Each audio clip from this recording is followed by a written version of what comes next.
Hola, ¿cómo están? Nos introducimos al enfoque humanista y en este módulo, más allá de la introducción, vamos a estar leyendo juntos el proceso de convertirse en persona, en donde Roger describe un poco ciertas cualidades antes, durante y después de la terapia.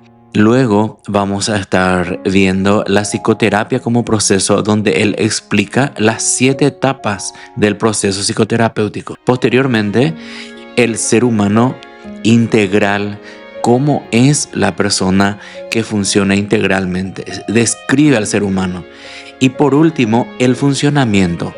Ya va a ir describiendo lo que sucede, cómo funciona la persona que ha pasado por ese proceso psicoterapéutico que para él marca un antes y un después. A modo de introducción podemos decir que el enfoque humanista, su visión del ser humano, considera a la persona como un ser libre, consciente y capaz de desarrollar sus potencialidades. Es importante tener en cuenta de que todas las personas desde este punto de vista somos conscientes y fíjense la libertad y qué fuerte, ¿no? No se olviden que él en su teoría de la personalidad ya describió algo del libre albedrío como característica del ser humano. Ya sabemos nosotros que la libertad es relativa, pero en nuestra libertad tenemos la elección de cómo reaccionar ante ciertas situaciones. Yo no puedo cambiar la situación, pero mi reacción sí. Y habla de la conciencia, o sea que lo puedo hacer de una manera consciente.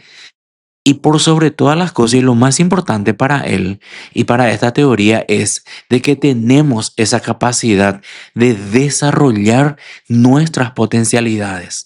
Otorga especial importancia a la vivencia personal, la autenticidad y la comprensión de la experiencia individual. Acá el tratamiento, si bien se puede hacer terapia de grupo, por supuesto, desde este modelo, el tratamiento en sí, la consideración al ser humano es individual y es subjetiva. En videos anteriores hemos repetido muchísimo esto de que desde nuestra objetividad nos acercamos a la subjetividad. Promueve el crecimiento, la responsabilidad y la búsqueda de sentido como aspectos fundamentales de la existencia humana. Fíjense, esto también en su teoría de la personalidad, que les invito, dicho sea de paso, a que lean. Y si es que no tienen, les voy a estar proveyendo en su momento. Me piden y les proveo. Habla justamente de estos sentidos, responsabilidad por sobre todas las cosas, el conocimiento de sí mismo y como que ya se instaló la responsabilidad. Por ende, la persona tiene la noción y tiene la conciencia de que es responsable de las consecuencias de sus decisiones. Y ahí radica su libertad mayor. La psicoterapia centrada en la persona de Carl Rogers contribuyó al desarrollo de una práctica terapéutica basada en la aceptación, en la empatía y el respeto por la singularidad humana. Esta perspectiva asume que en esencia hay algo bueno en todas las personas, incluso cuando actúan de manera, digamos, como que mala, negativa, inconsciente. A pesar de, considera que en el fondo del ser humano hay algo bueno, a no ser que haya una patología de base, esquizofrenia. Entonces ahí ya sabemos de que va a haber situaciones negativas que no vamos a poder solucionar. Todos los individuos son libres para determinar sus vidas, destinos, no son moldeados ni restringidos por pulsiones internas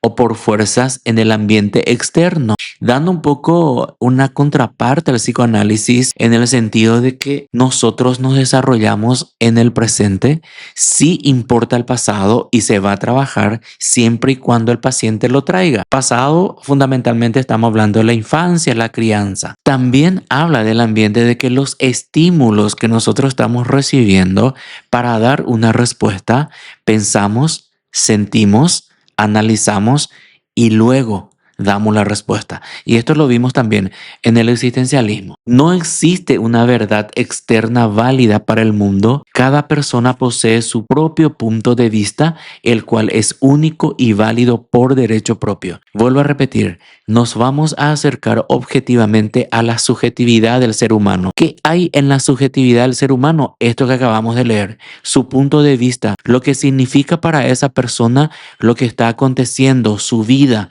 su familia, sus relaciones, todos los significados de su vida está en ese mundo perceptual privado. Los problemas surgen al perder contacto con la experiencia interna y las emociones. Siempre pregunté esto, voy a preguntar hasta el final, ¿cómo te sentís en este momento? Y si eso que sentís, que es algo interno, tus emociones, tus sentimientos, es incoherente con lo externo. Es decir, en este momento me siento sin ganas de hacer nada. En este momento me siento como de mal humor. En este momento me siento cansado. Entonces lo que voy a buscar por coherencia nomás es satisfacer esas necesidades. Cansancio, descansar y no precisamente hacer cosas.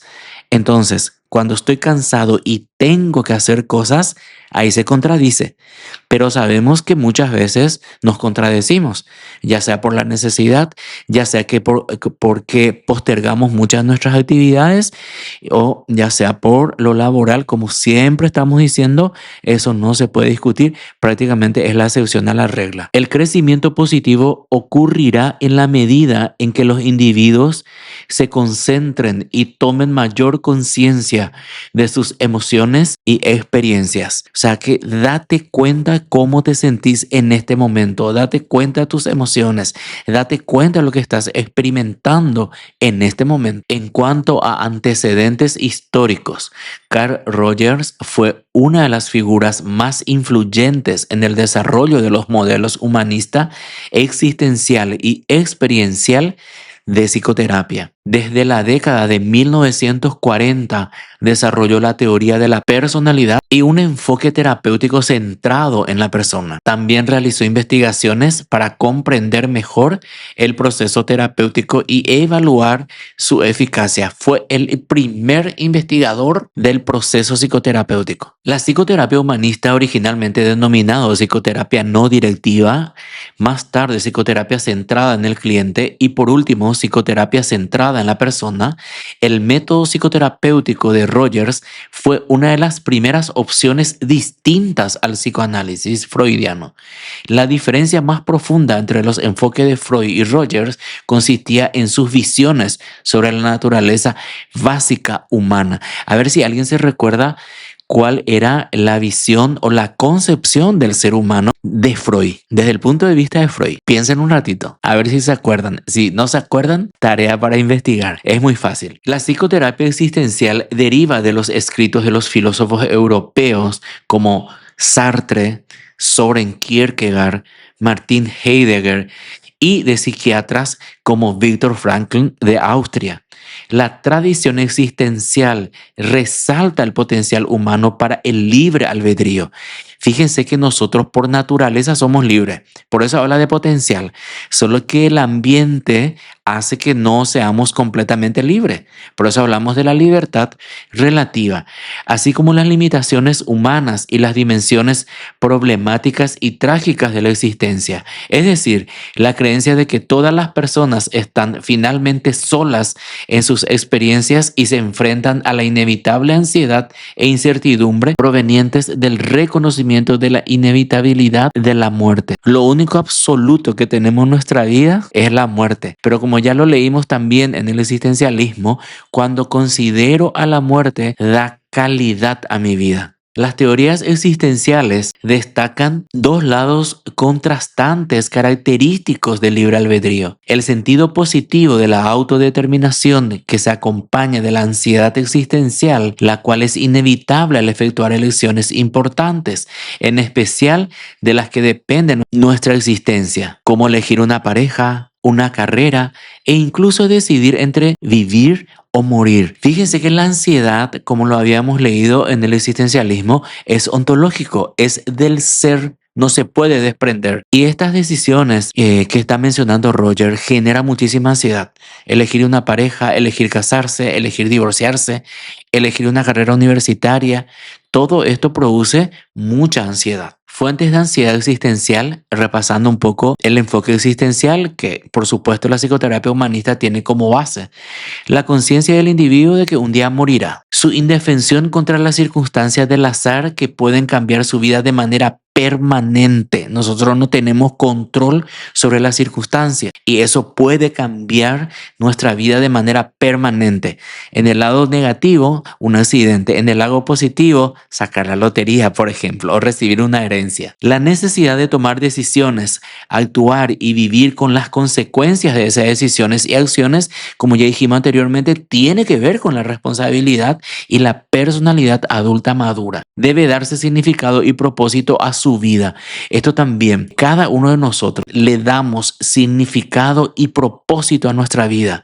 No otra persona que me va a dar un significado ni propósito a mi vida. Yo vivo gracias a ti. No es así. Yo le doy significado. ¿Qué significa mi vida para mí? ¿Cuál es el propósito de mi vida? ¿Para qué estoy vivo? Teniendo en cuenta que la vida es uno de los regalos más hermosos que podemos tener.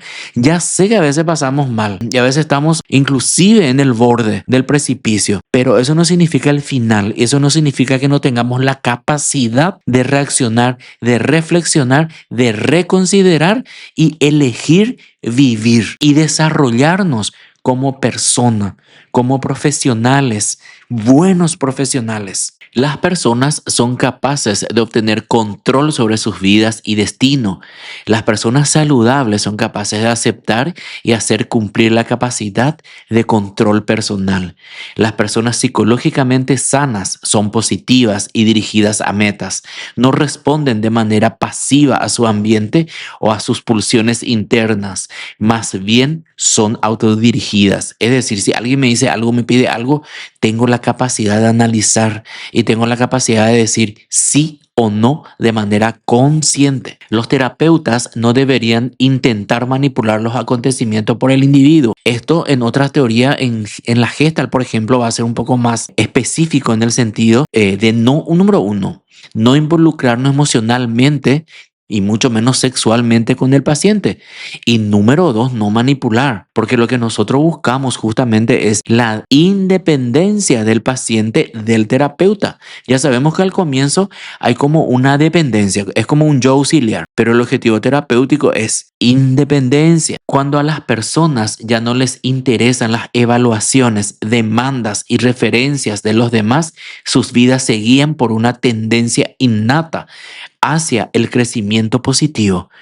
Fíjense cuando llegamos en este nivel de madurez.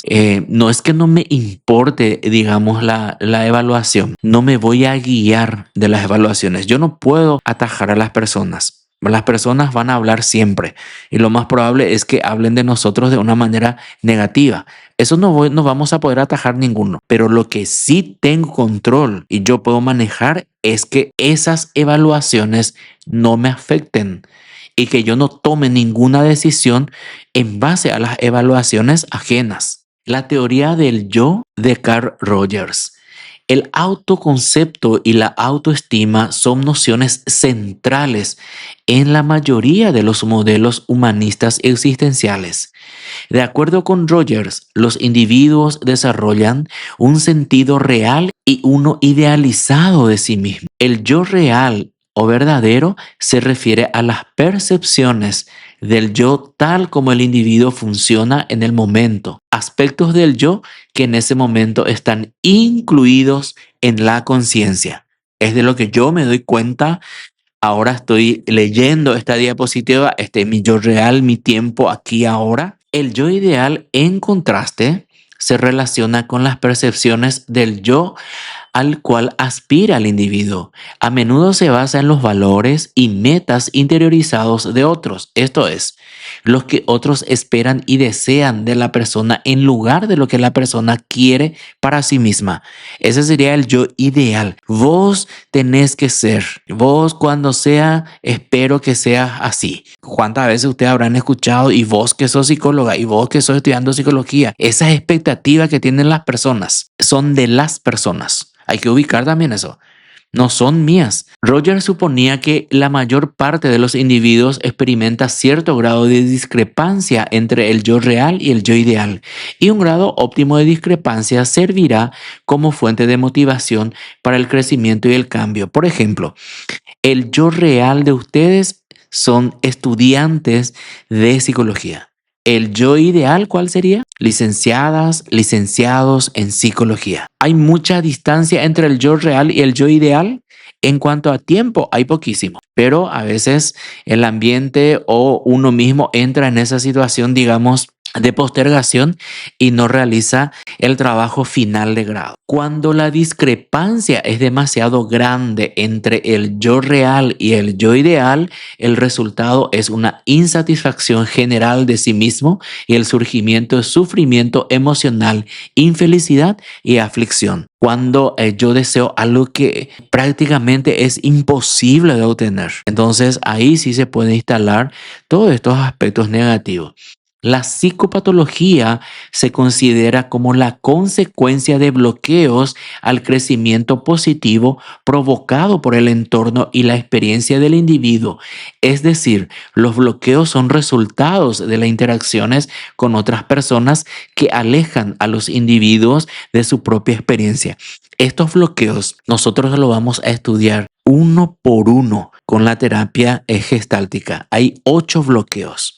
Y cada uno de ellos vamos a estudiar. Por ejemplo, la postergación es un bloqueo. Yo sé que tengo que hacer ciertas cosas. No lo hago. Dejo para mañana, para la otra semana, para dentro de 15 días, etc. Postergo o procrastino. Ese es un bloqueo. ¿Bloqueo a qué? A mi cotidiano vivir, a mi experiencia, a mi fluir cotidiano. Eso es lo que se bloquea. Y cuanto más bloqueo tengamos en nuestra vida o tenemos en nuestra vida, a eso llamamos psicopatología desde el humanismo. No estamos hablando acá de esquizofrenia, de psicosis, de alucinaciones. La psicopatología ocurre cuando los individuos tratan de vivir su vida de acuerdo a metas y valores que otras personas mantienen para ellos en lugar de seguir sus propios motivos y metas. Qué interesante esto. Vamos a bajar un poco a tierra la teoría. ¿Vos elegiste la carrera o alguien eligió por vos? Si vos elegiste la carrera, es una decisión personal y saludable. Si alguien eligió por vos, ahí tenemos inconveniente. Por eso es importante tener en cuenta, y me gustaría que lo busquen y lo lean, la definición de salud mental de la OMS. Y parafraseando dice que una persona saludable tiene esa capacidad de desarrollar sus potencialidades, realizar actividades cotidianas de una manera saludable. No está hablando de cosas excepcionales para que yo pueda tener problemas de salud mental. El solo hecho de que esté en una carrera que no me gusta, tengo problemas de salud mental. ¿Y cómo sería eso? ¿Voy a tener estrés? ¿Voy a tener desgano para irme a la facultad? No me va a gustar todo lo que estoy leyendo. Capaz no me guste ni siquiera mis compañeros, no quiero ni socializar. Todo eso se puede dar. Muchas veces no se da así el completo, pero sí se puede dar. Concentrándose en las reacciones de los otros, llevará a los individuos a desconfiar de su propia experiencia y de sus propias emociones y a tornarse ansiosos y preocupados por cumplir las expectativas de otros más que sus propias metas. Si otra persona eligió por mí la carrera, imagínense lo que está pasando acá. Estoy dudando de mi propia capacidad de elección y de mis gustos, y estoy aceptando gustos ajenos. La palabra existencial se refiere a la existencia y más específicamente a la existencia y vida humanas. No obstante, el término ha llegado a tener un significado más limitado en referencia a la psicoterapia. En el contexto psicoterapéutico, se refiere a las teorías que dan un papel central a la importancia de que los seres humanos estén conscientes de su propia existencia y a la capacidad de conciencia. El objetivo de la teoría existencial justamente es eso, ¿verdad? De que cada uno seamos conscientes de nuestra existencia, nuestra experiencia. La identidad personal y la dirección de la vida se refleja en el concepto de un sistema de constructo del yo y el mundo, que implica el desarrollo de respuestas a preguntas existenciales cruciales de la vida. ¿Quién soy? ¿Cuáles son mis fortalezas y debilidades? ¿Qué necesito cambiar? ¿Cuáles son las cosas buenas que vale la pena seguir o sacrificar? Todas estas preguntas tengo que tener respondidas. En cuanto a las metas de la terapia, es el cliente quien sabe lo que lo lastima. El cliente es el que más sabe, por supuesto, de su problema, qué le molesta, qué lo lastima, qué no le gusta, qué le duele, hacia qué dirección ir, qué problemas son cruciales, qué experiencias han sido profundamente enterradas. Se me ocurrió que a menos que hubiera una necesidad de demostrar mi propia inteligencia y aprendizaje, sería mejor confiar en que el cliente dé la dirección del movimiento en el proceso. Lo que está diciendo en otras palabras es respeto al ritmo del cliente. Nosotros no tenemos la necesidad de apresurar el proceso, por lo menos las primeras consultas. Muchas veces el cliente no quiere hablar directamente del problema que está teniendo. Entonces va como bordeando, habla de cualquier cosa, menos del problema. Y eso también hace el cliente como para tomarse su tiempo de ir conociendo a su terapeuta. Entonces ahí es donde nosotros practicamos esa paciencia y acompañamos al cliente. En ningún momento vamos a forzar ninguna situación, por lo menos en las primeras sesiones. Más adelante hacemos las confrontaciones, pero eso no es forzar, sino como su nombre lo dice, es confrontar. Lo que me estás diciendo es un sí o un no. Hay que aclarar, por ejemplo, dentro del contexto terapéutico, a eso llamamos confrontación, que vamos a desarrollar muchísimo más con la psicoterapia gestáltica. Las metas de la psicoterapia humanista existencial consisten en ofrecer apoyo y empatía para auxiliar a los clientes a explorar la verdadera naturaleza y significado de sus conductas, emociones y relaciones con los demás. Más adelante Roger va a hablar de que el terapeuta es como una figura de acompañante. Entonces va guiando nada más. Ni siquiera va a dar órdenes, por supuesto, no va a decir, hace esto, date cuenta, esa forma de hablar no se usa. El terapeuta se esfuerza por permitir que los clientes enfrenten y aclaren sus elecciones pasadas y presentes, permitir que los clientes se relacionen de manera auténtica, abierta, honesta, espontánea y cariñosa con los otros. Se dan cuenta que al comienzo leímos un poco de responsabilidad. Acá estamos trabajando ya eso. Que la persona se haga responsable de sus elecciones. Supongamos, hace 15 años está en una relación de pareja, eligió quedarse. Y como terapeuta, ¿qué podemos hacer? Respetar esa decisión. Pero si eso es lo que le está generando conflicto, ahí vamos a analizar. ¿Y quién va a decidir seguir o terminar la relación? El consultante. Por más de que no nos guste la relación, por más de que nos demos cuenta de que esta relación no va más, la decisión siempre va a ser del consultante. Permitir que los clientes acepten su propia soledad en el mundo y proporcionar a los clientes un encuentro o relación genuina y auténtica con otra persona, que en este caso sería el terapeuta, en el contexto de la terapia. De hecho, Rogers hablaba de que la relación terapeuta-paciente es saludable, es la que hace los cambios. La relación es terapéutica, no es relación amistosa, no es relación de compañeros, amigos. Compañero de viaje sí, pero de amigos no. Y eso es importante entender porque nos ubica en nuestro rol.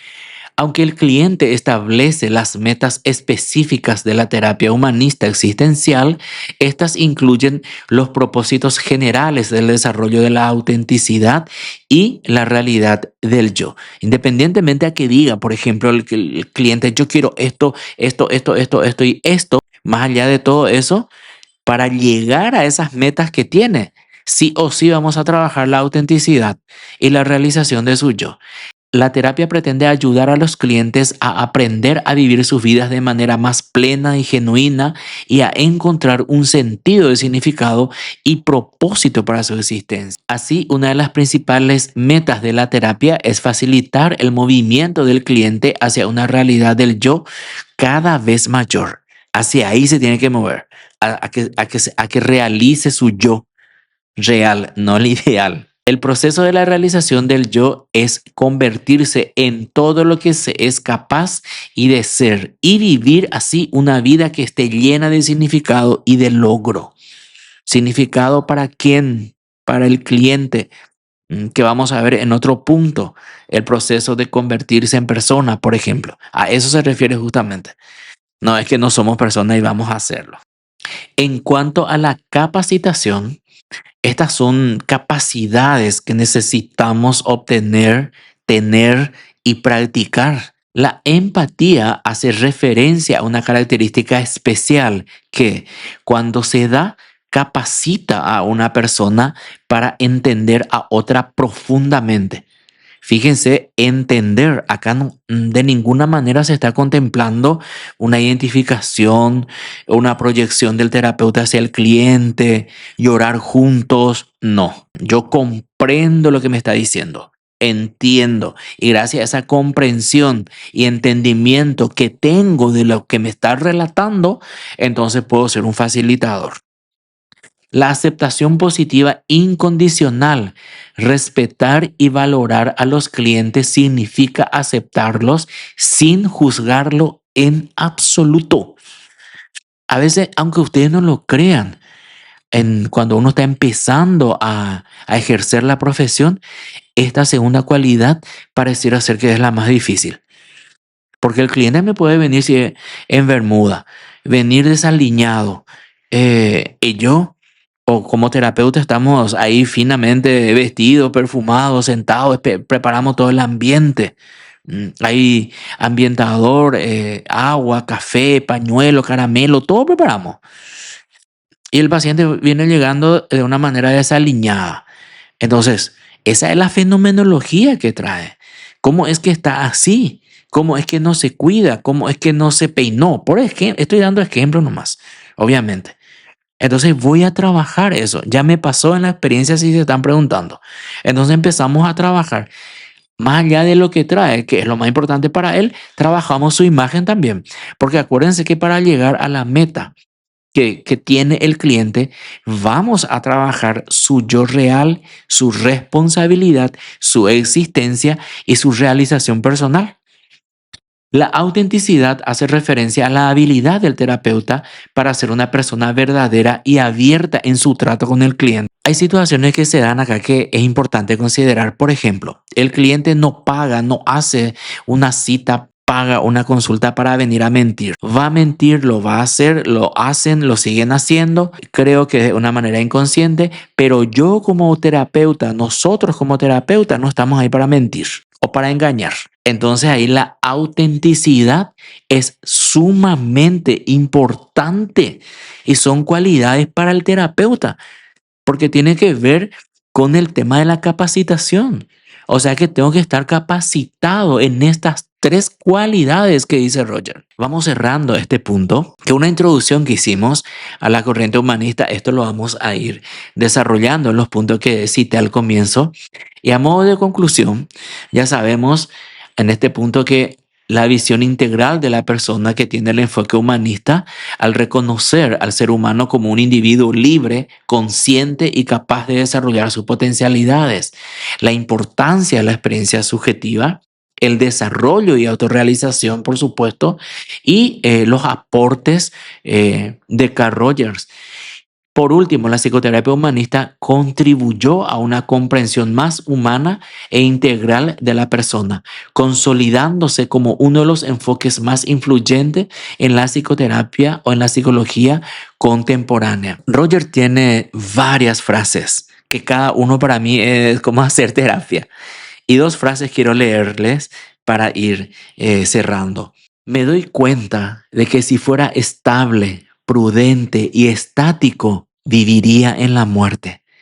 Por consiguiente, acepto la confusión, la incertidumbre, el miedo y los altibajos emocionales, porque ese es el precio que estoy dispuesto a pagar por una vida fluida, perpleja y excitante. La vida no es lineal, la vida tiene altibajos. Para eso nos preparamos. La curiosa paradoja es que cuando me acepte tal como soy, entonces puedo cambiar. Entonces acá ya me da una pista, por así decirlo, de cómo voy a trabajar en la terapia. En primer lugar, voy a estar trabajando la aceptación del cliente para que pueda hacer su cambio. Si el cliente no se conoce, no se acepta, ¿qué cambio va a hacer? Muchas gracias por llegar al final del video y como siempre le estoy pidiendo, por favor, suscríbanse al canal que aparte de contenidos académicos, también tiene contenidos para la vida diaria y también les invito a que puedan explorar, no ver solamente desde el WhatsApp, sino abrir el canal, explorar qué tiene y suscribirse. Muchas gracias y nos vemos en el siguiente punto.